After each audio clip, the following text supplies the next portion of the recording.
Okay, we're going to talk in this section about learners with communication disorders. These would be the students that qualify for speech and language.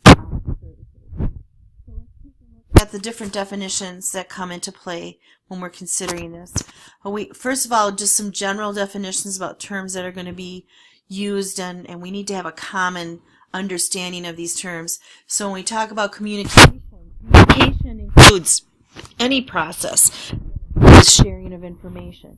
So when we talk about communication, we're not just talking about speech, which is generally what we think of, but it's also going to be the nonverbals that are included as well.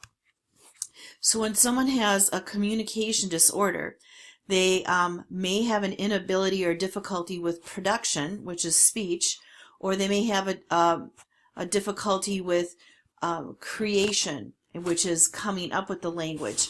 So when we talk about communication, we're looking at either speech or language, or speech and language. Can be both linked together. So language is that code or system of symbols that we use to communicate. And in a speech and language disorder, even though we talk about written language as the code, we're not talking about literacy in this particular disorder. We're looking at the actual language that we produce. And then speech is the articulation, the formation and the sequencing of the actual sounds that are made during communication.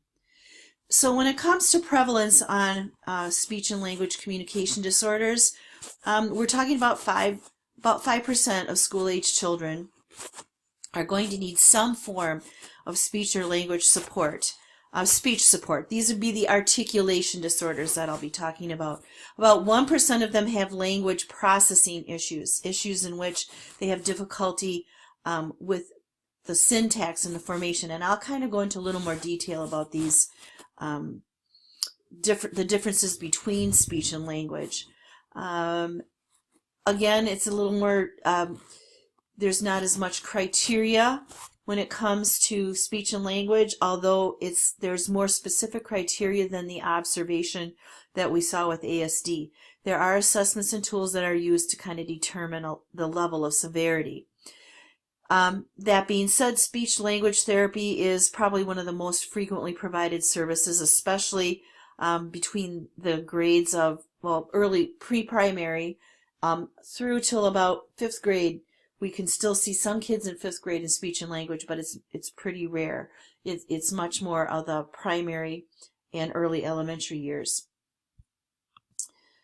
So when we're talking about communication, when we're talking about ways to communicate that need to be supported, where we call that augmented communication. When you augment something, you add to it and make it bigger. And so an augmented communication system is where we might take a language in some way, production, and we augment it.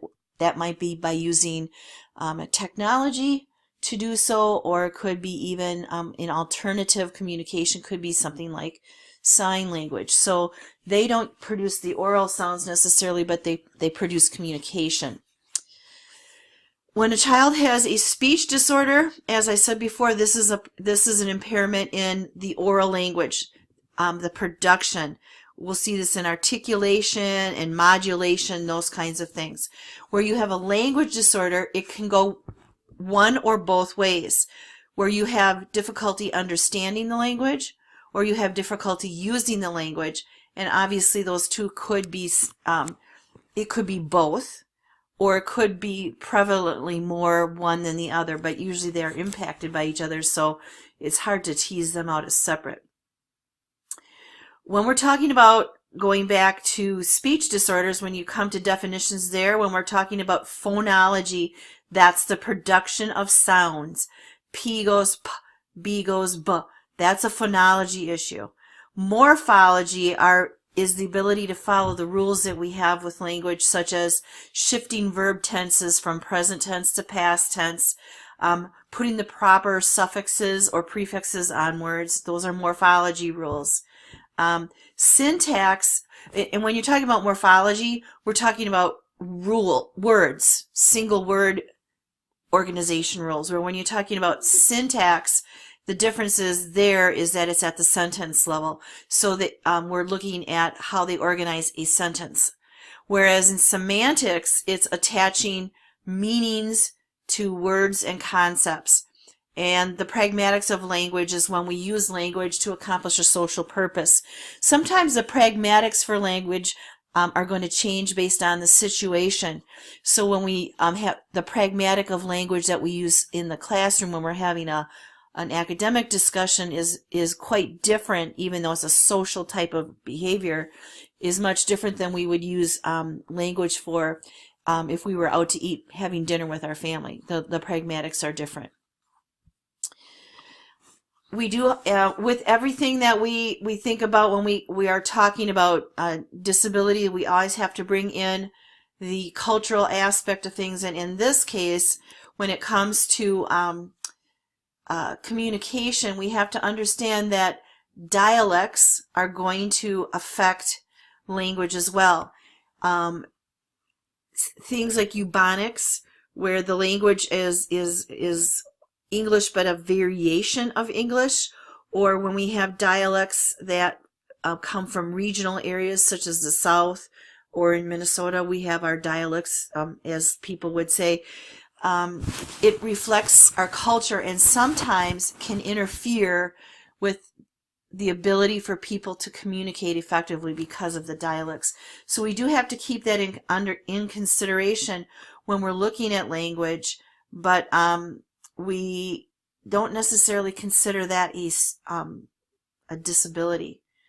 So it's important to know and understand when you have a dialect issue happening in speech and language communications as well. And this is where you really would want to rely on your speech and language pathologists in your schools, because they have the ability to help you weed through the dialectual issues that you might see. Let's talk about the difference between the definitions of language disorders. If there is a language disorder that appears on an IEP as primary, oftentimes there might not be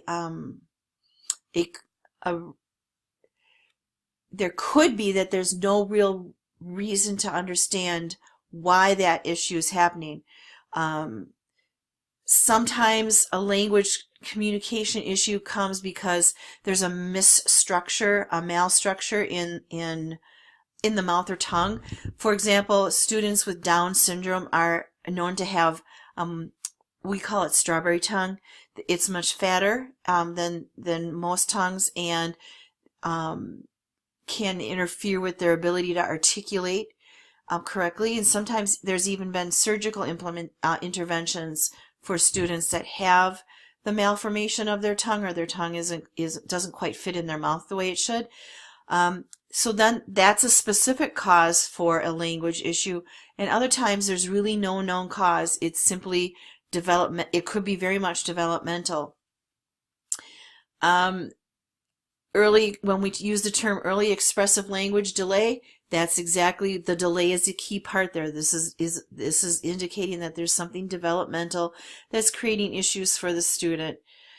Sometimes the reading impairments that we see in kids, especially those that have diagnosed LD with a reading impairment, it's based in their inability to produce language, and the language difficulties show up when they're younger. They're 2 and 3 years old, but then as they move into the reading world, it also becomes part of their reading disorder. So, for example, a student with dyslexia may very likely have had some language issues when they were younger that really were indicating that there was going to be a reading impairment later on. If it's a secondary language disorder, it's a disorder caused by another condition. So the example that I gave you with the student having Down syndrome, that would be considered secondary language disorder because the disorder is caused by structures because of their genetic Down syndrome. We can have two different kinds. Now remember, speech disorders come with the articulation of sounds, with the production of the sounds. So when you look at speech disorders, We're going to take a look at different kinds. One kind of speech disorder is what we call phonological. So they're impaired in their ability to produce sounds in their own language. So we have issues where the actual sound is distorted. Whereas if you're talking about an articulation disorder, there's an error in producing the sound. So let's take a look at maybe what are common articulations.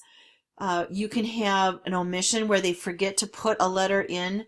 It's just a sound that they skip over, or they substitute, like L's often get substituted for R's, or the R sound is often substituted for the L sound, or it could be the W and the R's are confused.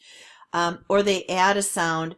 For example, my daughter, when she was very, very young, would add a vowel sometimes to certain words, and she didn't have a speech or language issue, but at times this was the issue, where instead of saying upside down, she'd say upside down and putting the extra vowel in, and that can happen for a while until those things are worked through. And then there's distortions. The sound is close to what it's supposed to be, but it's cloudy. Articulation disorders are the easiest, I believe, for speech and language pathologists to address. That kind of therapy is just working through repetition to get the sounds to sound more clear, to help eliminate the omissions or the additions that come in. And by the time a child gets to be about 5th grade, it's really, if the articulation issues haven't been resolved, that articulation issue is likely going to hang with them in some form into adulthood. We say that kids often plateau around 5th grade with their ability to change articulation errors. The phonological one would be where they totally can't they can't notice the difference or produce the difference in chunks of sounds, like digraphs. Vowels might get misrepresented as well, whereas articulation tends to be those T's and D's and B's. Phonological disorders can come across any consonant sound, any vowel sound, or any blends of those. There are still a few more that we're going to talk about with speech disorders. There can be disorders with the voice, where someone may have the disorders that their voice is just naturally loud, and they have to work on producing that kind of sound at a different level of volume. That's called aphonia. Sometimes pitch is an issue, where the pitch is extremely high or extremely low and gravelly, and working on getting the vocal cords to work together differently so the sound makes a different pitch. And then sometimes just the quality of sound. When we talk about fluency disorders, this is where we're talking usually with stuttering. A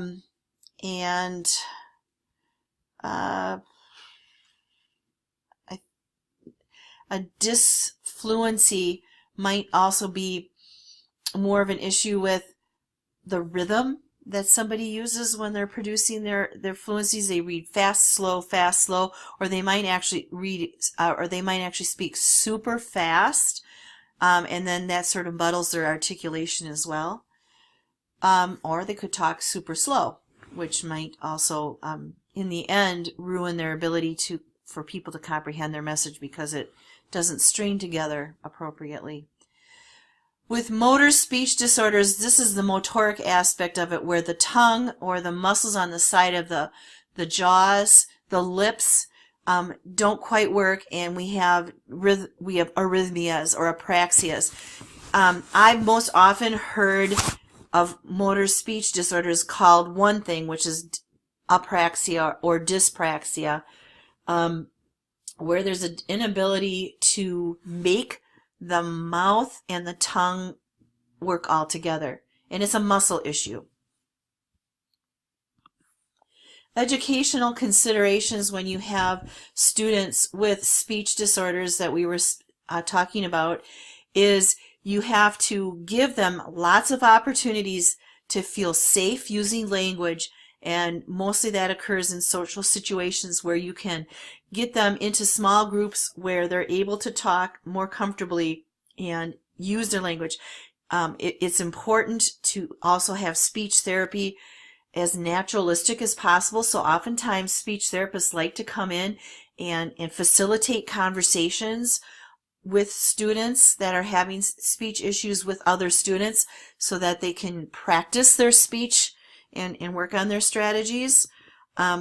When a student is having an error in their language and they're in the classroom, rather than a teacher going, no, you say it like this, or even a parent for that matter, but when you're correcting an error in language, instead of saying no, do it, say this, what you do is you repeat back to the student what they said, but you say it either as a statement or you could do it as a question. So I'm going to give you an example.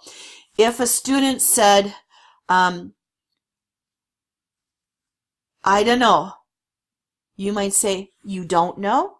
And so you repeat back to them as a question, or you would say, I understand, you don't know, right? Where you are coming back to them by properly and appropriately using the language that they didn't use correctly so that they can hear it back and they can self-check. Sometimes after I would do a self-correction like that, I might ask the student if we're in a private setting to then repeat it to me. So for example, my son still does have some articulation fluency issues. So when he does make a mistake with his language, even to this day, our tact was to always just repeat or say to him, repeat back what he said, but say it back to him correctly. If we're alone and it's just us, I'll say, you might want to practice that back to me. And I'll say, now just repeat what I said and say that again. And that is a much better way to correct than to just say, no, you said that wrong, or to just make it constantly feel like you're error checking somebody's grammar or language, is to just repeat back to them appropriately how to say it. And then what we have found with kids with speech and language issues is that they need a very prescriptive, very phonics-based approach to learning to read. Now, in the days when whole language was the only, was pure whole language, really de-stressed phonics, kids with articulation and speech and language disorders, and also we'll find out with learning disabilities in literacy, they did not do necessarily very well with the whole language approach. They needed the structure that teaching phonics allows them to have. So keeping that decoding aspect of literacy is really important for kids with language disorders. When we are monitoring students, because part of the IEP is to set goals and then to monitor those goals.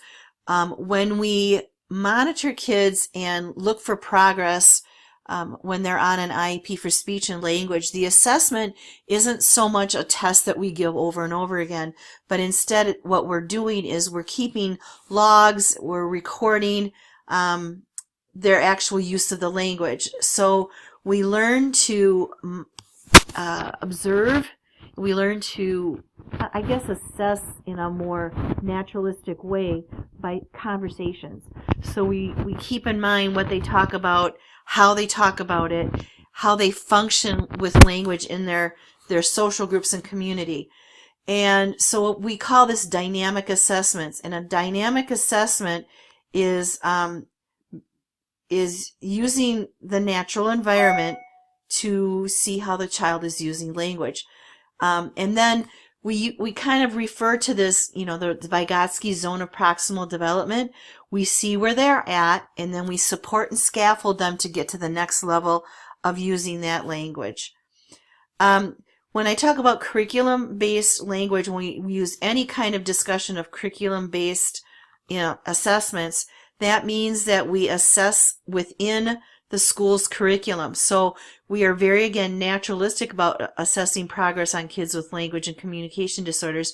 We use what they're learning in school. So if I would be assessing them, I might be talking about the unit in science that they're studying, or the content of their social studies lesson, or the content of a story that they're reading, and using the curriculum to help me assess their language progress.